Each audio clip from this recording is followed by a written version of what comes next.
আসসালামু আলাইকুম। আজকের বই হতাশ হবার কোনো কারণ নেই, লিখেছেন ডেল কার্নেগি, অনুবাদ সাজ্জাদ আলম। পার্ট 1। মানুষ নিরাশ হয় কেন?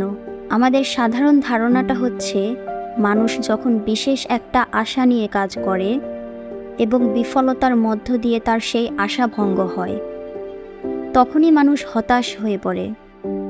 আসলে কি কথাটা ঠিক?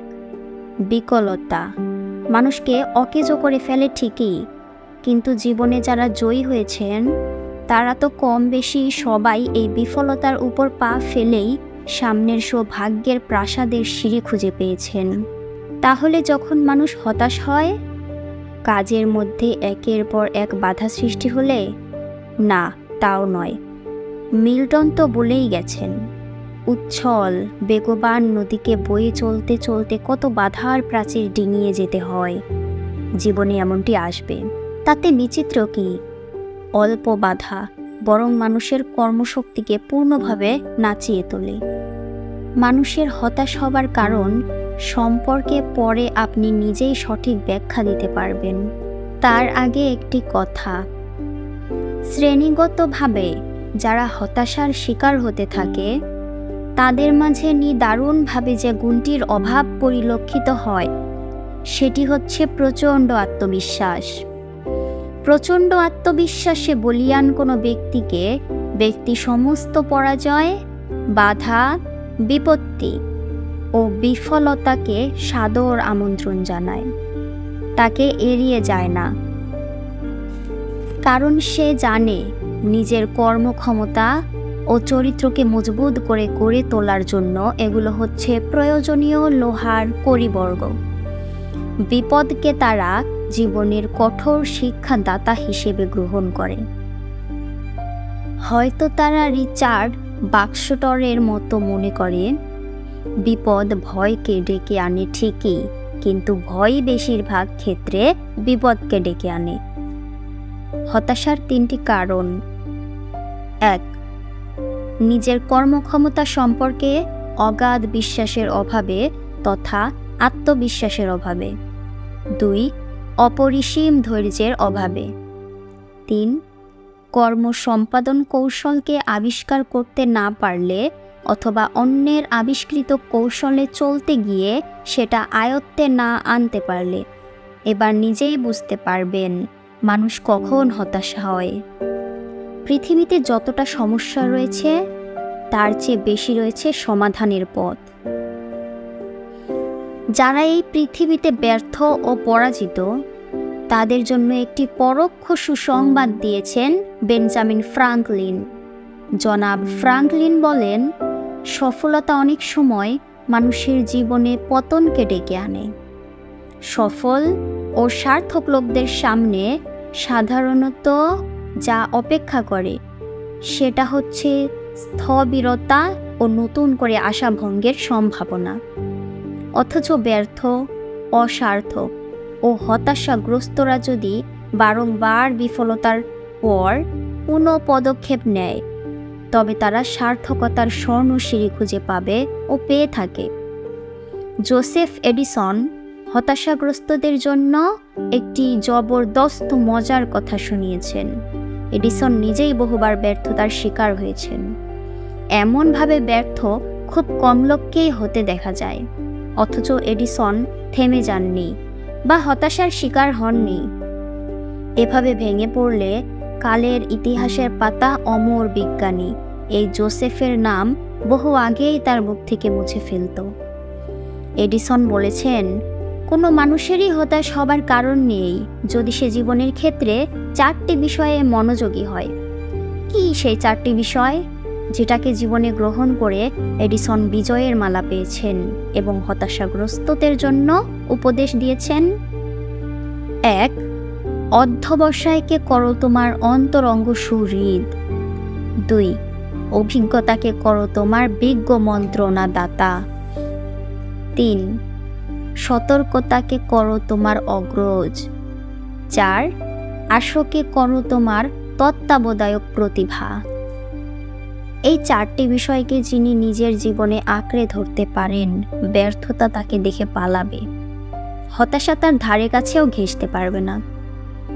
আত্মবিশ্বাসী মানুষই হচ্ছে সফল মানুষদের প্রাথমিক চেহারার মানুষ, অথবা বলা চলে আত্মবিশ্বাস হচ্ছে সাফল্যের প্রথম গুরুতত্ত্ব। আপনি যদি আত্মবিশ্বাসী হতে পারেন, নিজের কর্মক্ষমতাকে প্রকৃতই বিশ্বাস করেন, তাহলে আপনি অবশ্যই আপনার সমস্যা সমাধানের চাবিকাঠি খুঁজে পাবেন। অনেক জীবনকে লক্ষ্য করলে বুঝতে পারবেন আপনার এই সমস্যাটি পৃথিবীতে নতুন নয়। এর চেয়ে জটিলতার এই সমস্যার সম্মুখীন হয়েও অনেকেই এই সমস্যার সমাধান খুঁজে পেয়েছেন। তাদের কৌশলটি আপনার জীবনেও কাজে লাগাতে পারেন। হোমারের কথা আজকাল সবাই মানে না। হোমার বলেছেন, মানুষের কাজ হচ্ছে লড়াই করে যাওয়া, কিন্তু সাফল্য দান করা ঈশ্বরের হাতে। একদল মানুষ তার কথার প্রথমটুকু গ্রহণ করেছে, অর্থাৎ তারা মনে করে মানুষের কাজ হচ্ছে লড়াই করে যাওয়া, এবং সঠিকভাবে লড়াই করলে যে যুদ্ধে জয়ী হবেই, ঈশ্বর এদের বঞ্চিত করেন না। বেঞ্জামিন ফ্রাঙ্কলিন এই দলের লোক। তিনি সুস্পষ্ট ভাষায় বলেছেন, মানুষ যদি ন্যায়সঙ্গত আশা করে, তদানুযায়ী কর্ম করলে সমস্যা সমাধান অবশ্যই করতে পারবে। তার জীবনের বায়োগ্রাফি অব লাইফ একটি স্মরণীয় ও অনুসরণীয় গ্রন্থ, যেখানে তিনি দুঃখী, গরিব, স্বাস্থ্যহীনদের জন্য প্রচুর সমাধানের পথ দেখিয়েছেন। আমি সংক্ষেপে তার কথাটা তুলে ধরছি। 1. তোমার বৃত্তিতে অধ্যয়নশীল হও, তুমি বিশেষজ্ঞ হবে। 2. পরিশ্রমী ও মিতব্যয়ী হও, তুমি ধনবান হবে। 3. সংযমী ও মিতচারী হও, তুমি সুন্দর স্বাস্থ্যের অধিকারী হবে। 4. সাধারণভাবে সুনীতি সম্পন্ন হও, তুমি সুখী হবে। এ ধরনের কাজ দ্বারা কি মানুষ সহজ অভীষ্ট লাভ করতে পারবে? হ্যাঁ, অন্তত এই ধরনের আচরণে উক্ত ধরনের ফল লাভের প্রকৃষ্ট সম্ভাবনা রয়েছে। বেশিরভাগ মানুষ আসলে বিভিন্ন সমস্যায় জর্জরিত হয়ে নিজেকে একরকমের জড় পদার্থে রূপান্তরিত করে ফেলে। এই ধরনের লোকেরা খুব সহজেই উদ্যমহীন, কর্মহীন হয়ে পড়ে। চেতনা বা বোধশক্তি এদের লোপ পেতে থাকে। কিভাবে জীবন পথে এগুতে হবে এটা বুঝতে না পেরে বিভ্রান্ত হয়ে পড়ে, পরন্ত হতাশার শিকার হয়। আমার বয়ঃপ্রাপ্তদের শিক্ষা কেন্দ্রে আমি এই ধরনের লোককেই বেশি সংখ্যায় দেখেছি। এরা মানসিক ভারসাম্য রক্ষা করতে পারে না। জীবন জুড়েই সমস্যা রয়েছে, এটি একটি বহু প্রাচীন সত্য কথা। সমস্যা অনেক ক্ষেত্রেই অবনন। এই ধরনের একটা কথা ভাবতে ভাবতে আমি এক সময় একটি প্রাকৃতিক দুর্যোগপূর্ণ এলাকায় একটা সাহায্যার্থে স্বেচ্ছাসেবক সংঘের সঙ্গে দুর্গত এলাকায় যাচ্ছিলাম। দুর্গত এলাকাটা ছিল নিকট নামক একটা পাহাড়িয়া পাদদেশের অঞ্চল। যানবাহনের অসুবিধার জন্য আমাদের দ্রুত যান হিসেবে হেলিকপ্টার চড়ে সাহায্য সামগ্রী নিয়ে যেতে হয়েছিল। প্রথমত, আমরা এলাকাটা উপর থেকে অনুমান করতে পারিনি, তার কারণ উপর থেকে পাইন ও ফার গাছগুলোকে এমনই লাগছিল যে মনে হচ্ছিল ওই এলাকায় শুধুমাত্র জঙ্গল রয়েছে। পরে নিচে নেমে দেখতে পেলাম স্থানটি খুবই খোলামেলা এবং ফাঁকা স্থান।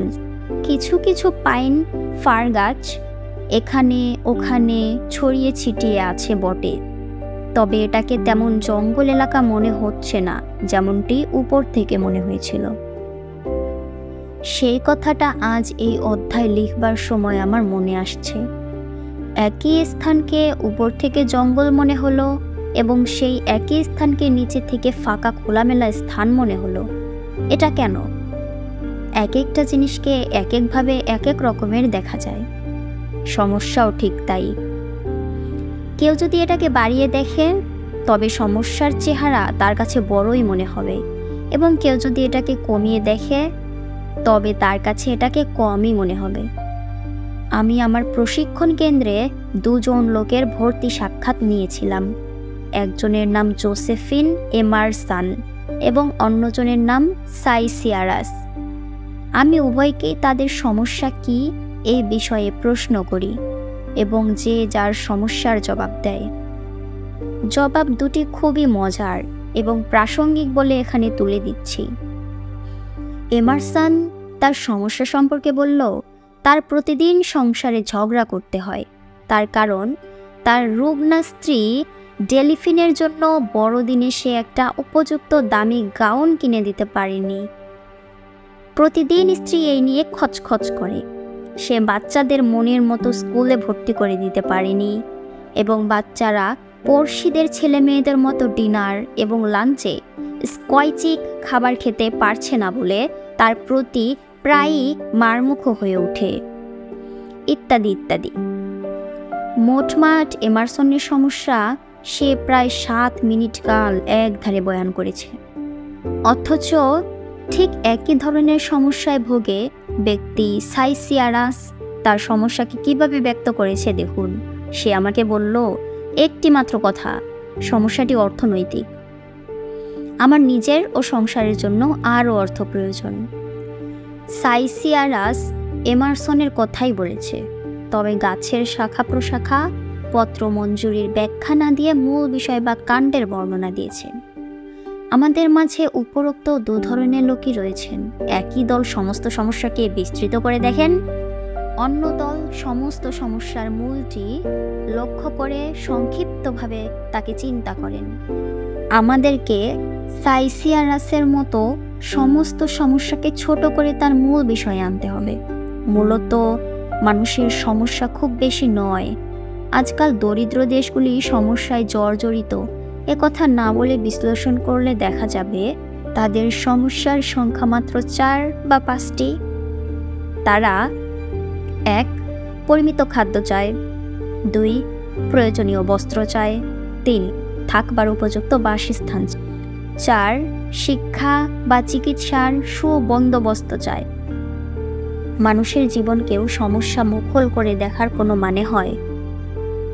এত মানুষ অনায়াসে বিভ্রান্ত ও পর্যদস্ত হয়ে পড়ে। আমার কি নেই, কিসের অভাব, এগুলো বের করে নিজেরা নাজেহাল ও ক্লান্ত হয়ে পড়বে। পৃথিবীর সমস্ত মানুষের জন্যই মোট 10টার বেশি সমস্যা নেই। মাত্র 10টা?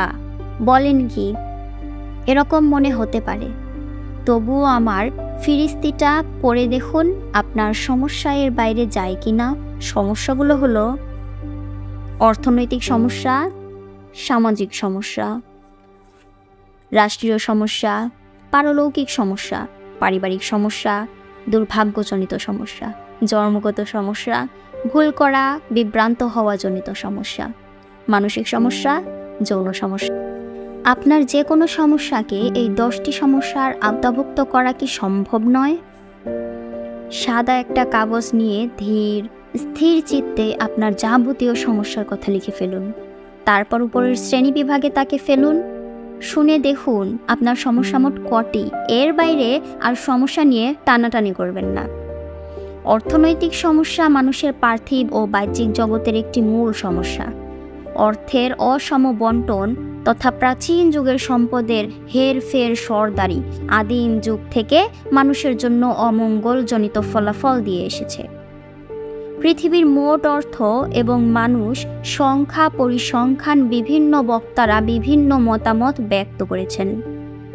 ধর্মীয় প্রথায় এ বিষয়ে সদাচার সম্ভব হলেও ধর্মীয় শক্তিকে কাজে লাগাতে গেলে রাষ্ট্রগত বিরোধ ও শ্রেণীগত সংঘর্ষের সম্ভাবনা সমধিক। আন্তর্জাতিক অর্থনীতিবিদরা মোটামুটিভাবে আশান্বিত।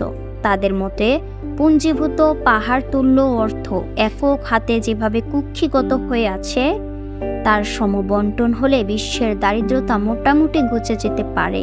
অনেকে বলেছেন এই সমস্যাটিকে বিশ্ব সমস্যা হিসেবে ধরাটা বেজায় ভুল হবে এবং অর্থকে এভাবে বন্টন করলে দেখা যাবে অর্থ আবার অর্থপতিদের হাতে চলে যাবে এবং অর্থবানরাই পুনরায় একইভাবে ধনী হয়ে উঠবে।